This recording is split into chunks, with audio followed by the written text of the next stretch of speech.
Como convencer alguém em 90 segundos. Essa é uma temática que é trazida nesse livro de Nicholas Buffman.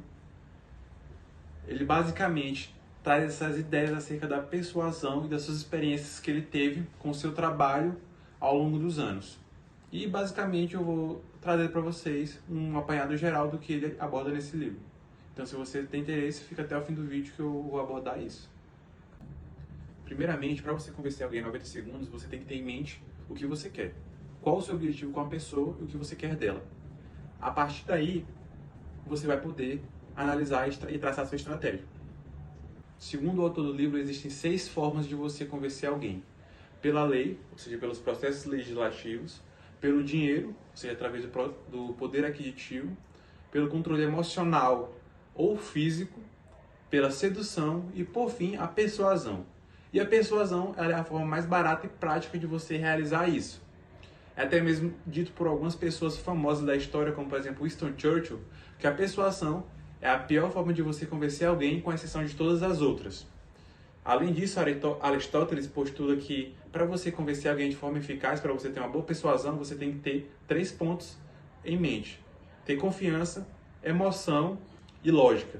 Você deve apresentar a sua ideia com uma lógica incontestável e durante o processo você deve agregar emoção para que a pessoa se sinta envolvida na sua ideia, para assim desenvolver uma boa confiança. Outro ponto importante é a questão da primeira impressão. A primeira impressão ela é dita que ela é muitas vezes mais importante do que credenciais e status social. Logo, se você causa uma primeira impressão, vai ser muito importante durante o seu processo de convencimento.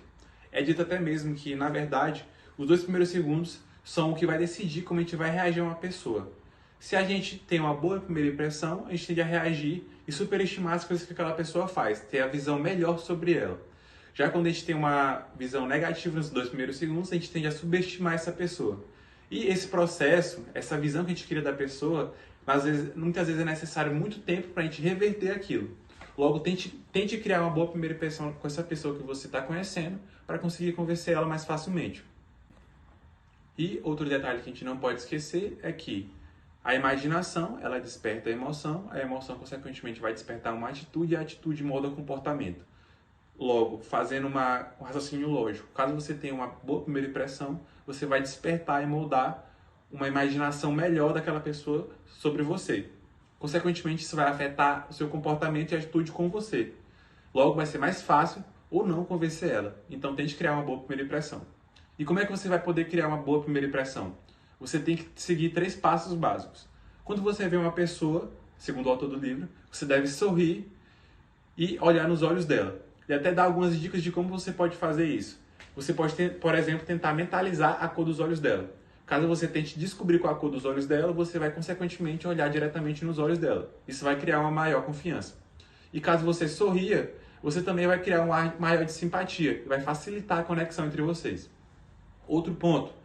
Caso você sinta que a pessoa já lhe conhece bem, você pode se tornar um camaleão. Você deve se adequar às situações para que aquela pessoa não tenha certeza do que você de fato vai fazer e crie um maior respeito por você. E, por fim, o autor diz que a gente deve capturar a imaginação para, consequentemente, capturar o coração. Que vai muito naquilo que eu já disse anteriormente. Você criando uma boa primeira impressão, você vai despertar uma imaginação melhor daquela pessoa sobre você e, consequentemente, você vai ter um maior vínculo emocional com ela. Criada a primeira impressão, você pode também utilizar outras estratégias para aumentar seu vínculo com a pessoa. Uma delas, por exemplo, é o rapport. O rapport é um tipo de estratégia de comunicação na qual você vai tentar desenvolver um vínculo com a pessoa por meio da empatia. Você começa a entender e compreender o que aquela pessoa está falando, você realiza uma escuta ativa. A partir daí, você vai desenvolver uma relação com ela baseada nisso. E associado a isso, você pode também fazer um estudo do perfil da pessoa. Existem alguns perfis que você pode identificar durante o seu processo de convencimento. Os 4 principais são, primeiramente, a gente pode ter uma pessoa mais lógica. Essas pessoas lógicas, como o nome já diz, vão se basear mais na racionalidade, em ideias. Elas tendem a pensar antes de agir, tendem a fazer uma análise da situação de forma lógica. Essas pessoas normalmente são difíceis de convencer, mas você pode tentar se basear em argumentos mais práticos, mais pragmáticos. Além disso, a gente tem pessoas do perfil amável, que são pessoas mais emocionais. São pessoas que tendem a valorizar mais a opinião de outras pessoas. E nesse caso específico, o rapport ele é muito interessante porque você vai criar um vínculo por meio da empatia, consequentemente você vai abordar bastante esse aspecto emocional. A gente também tem os perfis do tipo condutor, que são pessoas mais controladoras. Elas costumam ser líderes, mas não necessariamente por elas serem líderes e serem pessoas que tomam decisões mais rápidas, elas vão ser umas pessoas impulsivas. Não necessariamente isso quer dizer. Mas, nesse tipo de pessoa, a melhor abordagem é você tentar seguir o fluxo dela, tentar ser um camaleão. Você tem que apresentar, no caso, ideias de forma rápida, da mesma forma que ela recebe, para assim tentar convencer ela. E por fim, a gente tem as pessoas do tipo expressivo, que vão ser pessoas mais comunicativas, gostam de conversar, não tem essa vergonha de falar em público. Essas pessoas você consegue tentar convencer elas melhor de uma forma na qual você vai utilizar abordagens mais dinâmicas e interativas, para que essa pessoa se sinta confortável com a situação. Conhecendo o perfil da pessoa, vai ser mais fácil todo esse processo de convencimento que você vai tentar realizar. Passando para a próxima estratégia, a gente pode também abordar a questão da coerência. O que seria essa coerência no processo de convencimento? Quando uma pessoa ela fala uma coisa e sua atitude corporal está condizente com aquilo que ela está dizendo, a gente diz que essa pessoa ela está coerente, ou seja, é uma pessoa verossímil, é uma pessoa que é fácil da gente acreditar, porque o que ela está falando está sendo representado de forma física.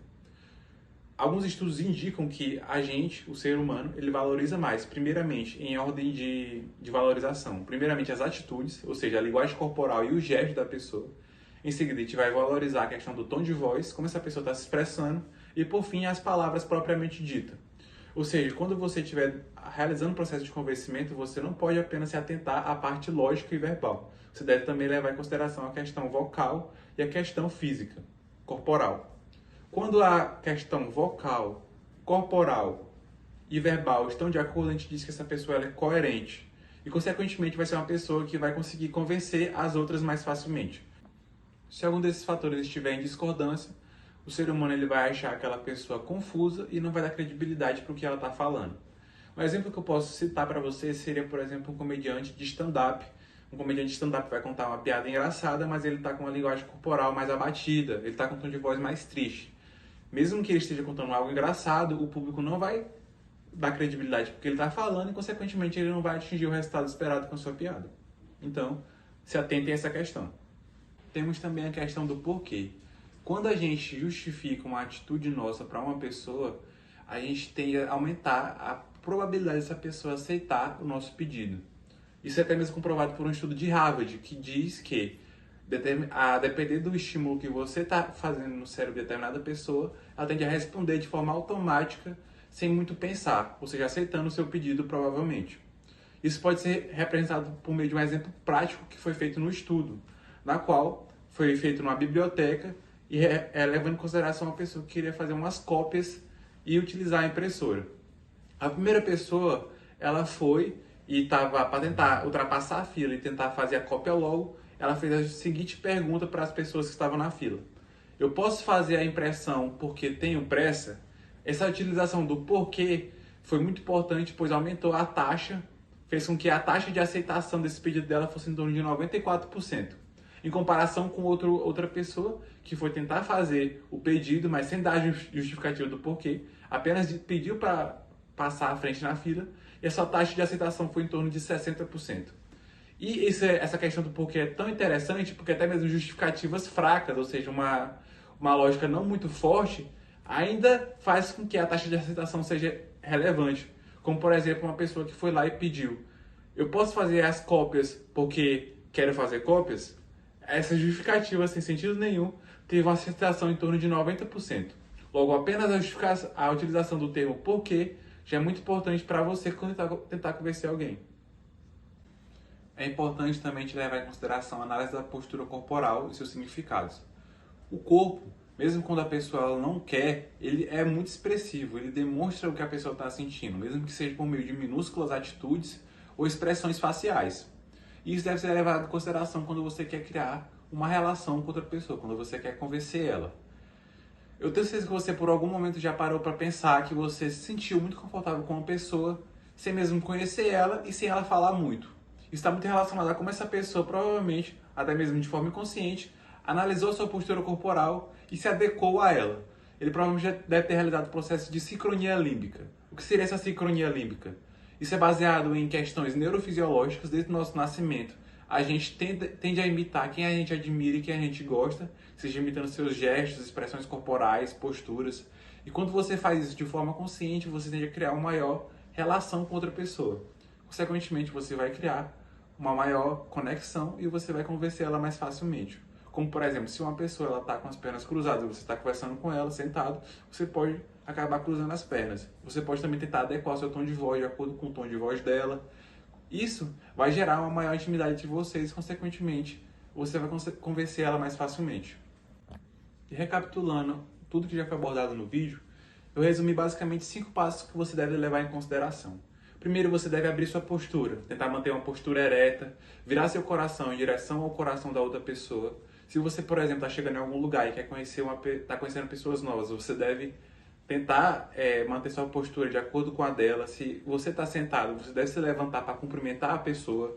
Em seguida, você deve olhar nos olhos dessa pessoa. Sempre você pode tentar lembrar de mentalizar a cor dela, tentar descobrir qual é a cor do olho dela. Assim você vai fixar melhor sua visão com a visão dela. Você deve sorrir também. Essa questão do sorriso vai gerar uma melhor conexão entre vocês.